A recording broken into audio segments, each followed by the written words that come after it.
They say timing is everything. I should have known mine was off the moment Darren smiled too easily. It was a Monday morning, too early for false optimism. But there it was, plastered across his face like a politician before election week. I had rehearsed my points all weekend: revenue growth, client retention, the cross-border system I architected, the 6-country rollout, 5 years of work that turned a clunky regional workflow into a global KPI powerhouse. And last quarter, that system helped us secure a $60 million deal. A raise wasn't a reward. It was overdue recognition. Darren had only been CEO for 3 weeks. He came in with that classic outsider energy: clean suits, sharper buzzwords, no real grasp of the legacy systems. But I gave him the benefit of the doubt. I had no reason not to. Not yet. "Thanks for coming in. Tina," he said, gesturing to the seat across from him. His office was still bare. No pictures, no personal items. Just a laptop, a whiteboard, and an untouched succulent wilting in the corner. I got straight to the point. I wanted to talk compensation, specifically, adjusting my salary to reflect the expanded scope I've been managing. He nodded slowly, almost too slowly. "I've reviewed your file," he began. "Your contributions are impressive, especially with the KPI system, but we're in the middle of a major organizational review. Until the structure settles, we're freezing all compensation discussions. It's not about you, it's about timing." There it was again. Timing. I kept my expression steady. "So no adjustments this quarter?" "Not yet," he replied. "Let's revisit after the realignment." He stood up, signaling the end of the meeting before I could say anything else. As I stepped into the hallway, my phone buzzed with an alert. "Team Sync, updated workflow vision." Curious. I stopped by the glass board outside the analytics war room. A new KPI architecture was drawn out. Detailed. Color-coded. Freshly labeled. The core structure was mine. Every diagram. Every metric path. Except, my name wasn't anywhere. Jason's was. And that was the first time I realized this wasn't just about timing. This was the start of something else entirely. The calendar invite came at 6:12 in the morning, titled simply Realignment, 10:30 in the morning, Darren's office. No agenda, no context. Just 15 minutes blocked off, squeezed between 2 of his finance meetings. I stared at it for a moment, heart skipping in that familiar, instinctive way, when something feels wrong before your brain catches up. I arrived at 10:28 in the morning. Darren didn't look up from his laptop when I knocked. "Come in," he said, eyes still on the screen. There was no coffee offered this time, no handshake, just a sterile room and silence so thick. I had to force my breath to stay even. He finally glanced up, closed his laptop with a snap, and folded his hands. "Tina, I'll get straight to it. As part of the organizational restructuring, we're shifting leadership responsibilities in the systems division." My stomach dropped, but I kept my face still. "Effective immediately, you'll be stepping into a senior analyst role, advisory capacity. You'll retain your salary and benefits. But moving forward, you'll report to Jason, who will lead the global KPI initiative." "Jason?" I blinked. The Jason who just last month asked me what predictive load balancing meant? The same Jason who once crashed the sandbox server running a test model because he forgot to cap the input? I opened my mouth, then closed it again. Darren continued, as if reading from a script. "This isn't about performance. It's a strategic decision. Jason represents a new leadership profile, fresh perspective, growth focus. We value your experience, but we also need alignment with where we're heading." I nodded slowly, my throat tightening. "And what exactly is my role in this advisory capacity?" "Think of it as a mentoring position. You'll guide the team, provide legacy knowledge, but from a non-decision-making standpoint." Non-decision-making, it felt like being surgically removed from my own brainchild and handed a guest pass to the operation room. The meeting ended 3 minutes later, No room for questions. Just polite phrases like, "Thanks for your understanding," and "We're counting on your support during this transition." As I walked back to my desk, the office buzzed around me like nothing had happened. I sat down, opened my inbox, and there it was, a company-wide announcement. Exciting news! Jason Miller appointed as a lead strategist, Global KPI Initiative. His photo was attached, smiling, confident. In a suit he probably bought last week. My name wasn't mentioned. I stared at the screen, the words blurring. 5 years, hundreds of nights, and every line of code I'd written, now filtered through someone else's title. Shock held me still, but somewhere beneath it, deeper than the hurt, a different feeling stirred, something sharper, not anger, awareness. This wasn't a realignment. It was a quiet erasure. The company-wide meeting started at 9:15 in the morning. I sat in the middle row of the auditorium, third seat from the left, close enough to be seen, far enough to disappear. Darren stood center stage, holding the mic with that same polished charisma he'd worn since day one. The screen behind him displayed a looping animation of rising graphs, contract logos, and the bold white title, Q2 Strategic Vision, Scaling Smarter. His voice echoed with confidence. "Before we dive in, I want to recognize someone who's been instrumental in transforming our KPI infrastructure, a system that's now at the core of our $60 million global expansion." For a split second, my breath caught. Some small, stubborn part of me still hoped. Maybe, just maybe, he would do the right thing. "Let's give it up for Jason Miller, our new lead strategist." Applause exploded across the room. Jason stood near the aisle, grinning, adjusting his blazer as he walked to the stage like it was always meant to be his. I sat frozen. No one even looked in my direction. Darren continued. Jason spearheaded our new metrics logic, simplified the performance tracking layers, and drove a culture of proactive analytics that's unmatched in the market. I stared at the slideshow behind them, my slides, my framework. I knew every line of those charts, every color-coded index and data weight formula. I had built them in silence, nights and weekends, through testing errors, client feedback loops, and long meetings with compliance. And now, they were Jason's legacy. The clapping died down. Darren motioned to the next slide. A heat rose behind my ears when I noticed the file name in the corner of the screen. Tina KPI Arch Final PPTX. They hadn't even bothered to change the file name. I sat there, hands folded, nodding slightly as if I were a guest at someone else's party. Around me, coworkers whispered about Jason's brilliance and how fast he turned things around. My badge felt heavier than usual around my neck, like a name tag for a person who no longer existed. Later that day, around 1:50 in the afternoon, an internal email hit my inbox. Subject line, "Congratulations, Jason!" I opened it. The header image? A custom banner featuring one of my original dashboard layouts, cropped, but still unmistakably mine. No one noticed. Or maybe no one cared. I stepped away from my desk, locked myself in an empty conference room, and sat with the lights off. There was no screaming, no tears, just a silence so loud it pulsed in my ears. The erasure wasn't just happening behind closed doors anymore. Now it was lit up on a screen, framed by applause. I didn't raise my voice. I didn't storm into Darren's office demanding answers. I didn't even reply to the email. I did what people like him never see coming.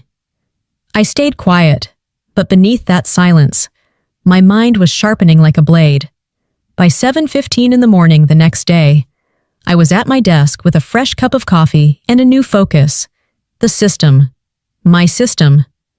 I opened the back-end architecture, dug into the core layers, and traced the data flows from server to dashboard. Jason had begun implementing changes already, surface-level tweaks to naming conventions, cosmetic layout edits. But the foundation was untouched. They hadn't dared alter the bones, probably because they didn't know how, What they also didn't know, I had embedded microstructures throughout the system, tiny patches of logic meant to stabilize the load balancer, recalibrate lag time, or auto-clean redundant entries. Those structures weren't in the documentation. I had written them in the early days. Before we even had a compliance lead, they were invisible to anyone who hadn't lived inside this system like I had. As I worked, I kept my headphones in, face unreadable. Colleagues passed my desk like I wasn't there. I smiled, nodded. But behind my screen, line by line, I was reacquainting myself with every decision I'd ever made. And that's when I saw it. Buried deep in the core logic module, the engine that supported everything, the predictive model, the KPI scheduler, the risk forecast simulator. It was all still running on NutraFrame, a proprietary framework I'd licensed privately 3 years ago when the team's budget request had been denied. Back then, I had bought the license using my own funds. I needed stability and couldn't wait for red tape. No one had ever updated it. No one had ever replaced it. I opened the license panel. Owner, Tina Reyes. License type, Developer Enterprise. Status, active, auto-renews March 2026. I sat back in my chair. That framework wasn't owned by the company. It was tied to my name, my credit card, my signature. They had demoted me, erased me from the conversation, but they were still running their entire $60 million operation on a skeleton that belonged to me. I didn't say a word. Not that day, not the next. No dramatic confrontation, no threats. Just quiet revisions, shifting, isolating, preparing. Because if they thought I was out of power, they were only looking at the surface, and surface never told the full story. The real systems always run beneath it.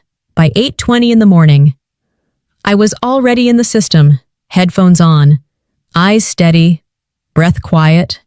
They thought I was just moving on. Jason had taken my seat. Darren had moved on to his next boardroom performance. HR had already reassigned my responsibilities into tidy bullet points. No one suspected a thing. Perfect. I wasn't angry anymore. That kind of heat is messy, unpredictable. What I felt now was cooler, surgical, precise. I knew every bone of the system, every nerve ending, and I knew exactly how to make it sing a tune so sweet. No one would notice the underlying rot until it was far too late. I started with the KPI weighting algorithm. Originally, I designed it to reward balance, client satisfaction, retention rate, lead conversion accuracy, healthy signals, honest growth. But under Jason's new management style, volume was king. So I leaned into it. On the surface, I rewrote the logic to inflate short-term data spikes, click volumes, report generation counts, API activity bursts. The numbers would now look phenomenal, but they'd be hollow, like cotton candy at a distance, colorful, full, and mostly air. Then I turned to the forecasting engine. The original model had been robust, pulling from 7 variables including vendor response lag, seasonal purchasing trends, logistics traffic, and failure rates. I stripped it down, 4 variables. And I introduced a slight bias in the demand curve algorithm, subtle enough that predictions still looked right, but were actually misaligned by 7 to 12%. Not a cliff, just enough drift to cause quiet chaos 2 or 3 cycles later. Next was the alert suppression. Our alert system used to be the crown jewel, smart, dynamic, responsive. It flagged anomalies before humans even noticed patterns forming. But not anymore. I disabled 3 major early warning layers, removed their triggers, replaced them with polite review pending delays. Now the system would remain calm while burning from within. Beautiful, dangerous. By 11:40 in the morning, I was in the quarterly metrics call. Jason stood at the front of the room, walking everyone through the updated dashboard. The screen glowed with color-coded bars, green across the board. Uptime, client engagement, sales velocity, it all looked perfect. Too perfect. Darren leaned back, arms folded behind his head, smiling like a man who believed he'd just won something. This is what I'm talking about, he laughed. We turned that clunky legacy mess into a high-precision profit engine. No one noticed my smile in the back row. It wasn't pride. It wasn't bitterness. It was restraint. Let them believe they'd perfected the machine. Let the green lights lull them deeper into delusion. I wasn't sabotaging. I was observing. Monitoring every variance they ignored. Every metric they worshipped. Every crack they mistook for polish. Because when it all came undone, and it would, I wouldn't need to raise my voice. I'd just let the data speak for itself. By 9:30 in the morning, the glass conference room was already full. People shifted in their seats, coffee in hand, murmuring with excitement. On the screen, a sleek deck of quarterly results, animated graphs dancing with green arrows and rising lines. I sat near the end of the table, silent, invisible. Jason stood at the front, confident, over-rehearsed. He wore a navy blue blazer that still had faint fold lines from the department store rack. He cleared his throat. "Let's, with the forecast accuracy," he said, clicking to a slide titled Precision at Scale on the screen. A bright green banner read 98.6% forecast reliability. The room responded with a collective nod of approval. Darren smiled, arms folded behind his back like a proud professor. Investors beamed. I stared at the slide, and I felt my jaw tighten. That number was a lie, not a rounding error, not a slight mistake, an engineered illusion. The new system, with its stripped variables and weakened coefficients, wasn't capable of hitting anywhere near 90%, let alone 98.6%. The last model I'd simulated, before stepping back, had already shown a projected drift of 12%, and that was before Jason's simplifications. He didn't even seem to understand the risk factors he was ignoring. Or worse, he knew, and didn't care. Our client delivery timelines have improved by 14%, he added, clicking forward. Stockouts have dropped to an all-time low. We're ahead of market curve by 3 months. The truth? Deliveries were improving only because the alert system had been silenced. They weren't seeing the missed shipments, the delays, the mismatched invoices, because no one was listening. And stockouts? The calculation had been altered to delay recognition until 2 cycles later. It was like disabling a smoke detector, then celebrating that nothing ever caught fire. I looked around the room. Every face was nodding, approving. Darren leaned in. "Jason, these are some of the best performance metrics we've ever seen." Applause followed. Smiles, eye contact, affirmation, and I sat there, stone-faced. They were clapping for something I had built and quietly dismantled. They were praising a version of the system that no longer existed, running on algorithms designed to deceive, dressed up in the language of progress, but I said nothing. Because the longer the illusion held, the deeper the eventual fracture. And I wasn't going to stop it. I was going to document it. That evening, at 6:40 in the afternoon, I was reviewing historical trend files on my personal terminal. I tracked performance drift over the past 5 weeks, highlighting false gains and unreported gaps. As I saved the file, a notification pinged. LinkedIn. Message request from Priya Menon, Client VP, Northbridge Health. My heart skipped. I opened it. "Hi, Tina. Quick question. Are you still overseeing the KPI system? We've noticed some strange shifts in the data outputs lately. It doesn't feel like your work. Hope you're well." I stared at the screen for a long time. They noticed. Someone noticed. And in that quiet moment, my anger didn't explode. It concentrated, sharper, more focused. I didn't reply. Not yet. Because soon, the numbers would speak louder than I ever could. By 8:50 in the morning, I was standing near the back window of the operations floor, watching the city crawl to life. My inbox was quiet. My Slack notifications minimal. Jason had stopped copying me on anything. Meetings I used to lead happened without me. Status reports I once reviewed now landed directly in Darren's inbox. And yet, every metric they praised was still built on a system I had engineered. I approached Mia, a colleague I'd worked alongside for years, someone I thought still saw me. "Have you noticed the forecast models?" I asked carefully. "They're skewing heavily. I've logged at least 4 major misalignments between projected and actual delivery timelines." She glanced up from her screen. Blinking. "I mean, maybe, but it's not really your thing anymore, is it?" The words hit harder than they should have. "I'm not trying to interfere," I said. "I just think someone should—" "Tina," she interrupted gently, "I know you care. We all know you built this place, but things are moving forward.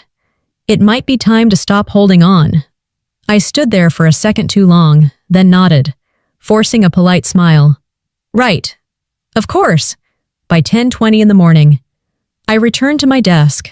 The company had never felt so full and so empty at once.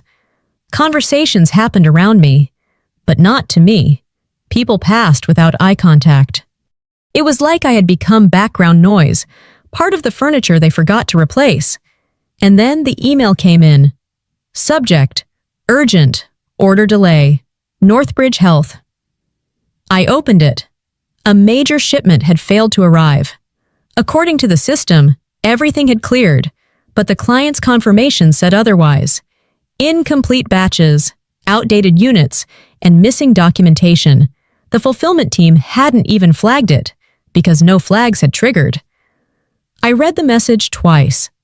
Northbridge was one of our legacy clients. High value, high volume, loyal. Until now. By 2:45 in the afternoon, word spread that Northbridge was pulling out of their upcoming renewal. It was worth close to $8 million. Jason claimed logistics hiccup. Darren called it client overreaction. But I knew better.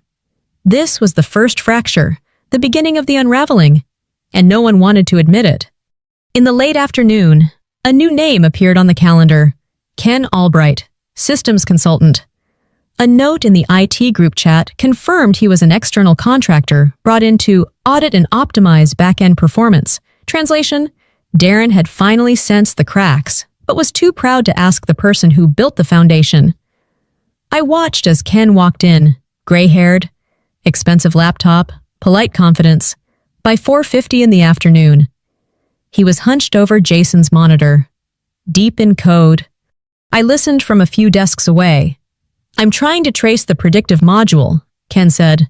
"But where's the top-level logic call? This framework's got hidden references I can't map. It's like legacy stuff." Jason cut in. "She made it complicated on purpose." Ken raised an eyebrow. "Or maybe just advanced." Jason didn't answer. Neither did I, because I had already stepped out of that circle. I wasn't part of their solution or their blame. I was alone, on the outside, watching the foundation slip beneath their feet, and for the first time, I didn't try to stop it.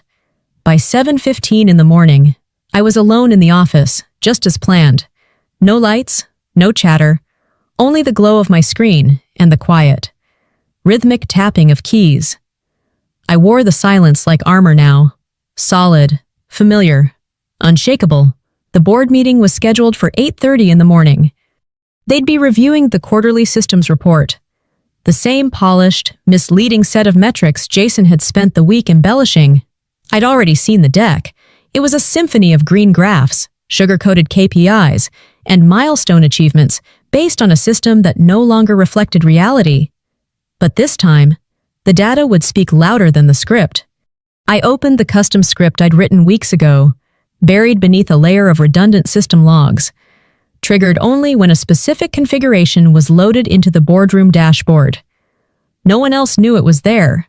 Not IT, not Jason, certainly not Darren. The message wasn't dramatic, just 6 lines, injected into the auto-generated executive report. Quiet, surgical, precise. I clicked run, At 8:36 in the morning, it went live. The board presentation began as usual. Jason clicked through his introduction, smiling, self-assured. Wearing the same navy blazer from every big meeting, Darren nodded along, leaning in with performative engagement. Then came the third slide. The room paused, on the screen, embedded at the bottom of the forecast model chart. A new line of text appeared in a soft gray font, almost easy to miss. The numbers are optimized, not real. Ask who changed the core. Silence. Someone coughed. Jason stared at the screen, blinking hard. Darren leaned forward, squinting.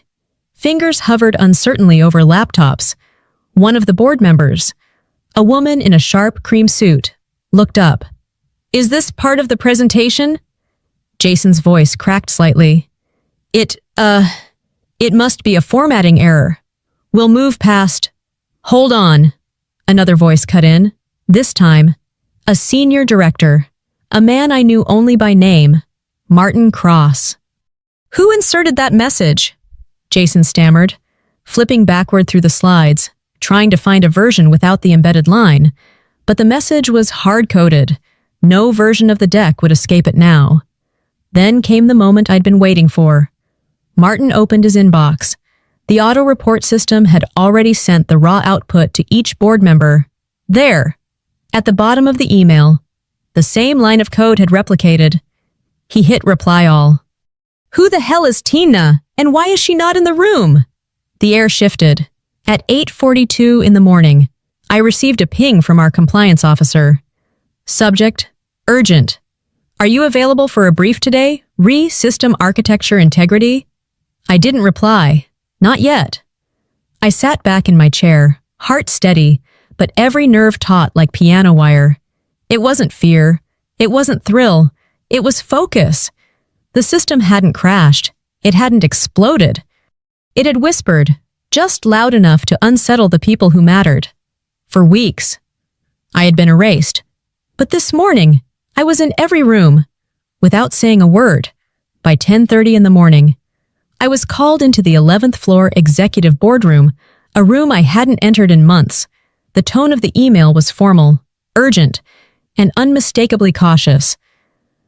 "We'd appreciate your insights on the current system discrepancies, particularly regarding predictive model integrity." I walked in calmly. The way you walk into a room you already know by heart. Jason was already seated, pale and rigid. Darren paced near the projector screen, face tight with a forced half-smile. Around the long table sat members of the board, compliance, and, surprisingly, a client representative from Northbridge Health. I took the empty seat at the end of the table. No small talk, no greetings, just silence. Martin Cross, the senior board director who'd sent the now infamous "Who the hell is Tina" email, leaned forward. "Ms. Gureyas, we'd like to understand your involvement in the system's current architecture." But I opened my laptop, connected to the screen, and began. No emotion, no gloating, just facts. The predictive engine is currently producing inaccurate outputs due to altered weight configurations. The variables used in forecast modeling were reduced without adaptive compensation, which causes a margin drift that compounds over each cycle. I flipped to a chart, data overlays comparing the original model with the current altered version. The differences were undeniable. Additionally, I continued, the early warning alert system has been disabled in 3 tiers. This explains why failed shipments went undetected until client complaints surfaced. Several heads turned toward Jason. He said nothing.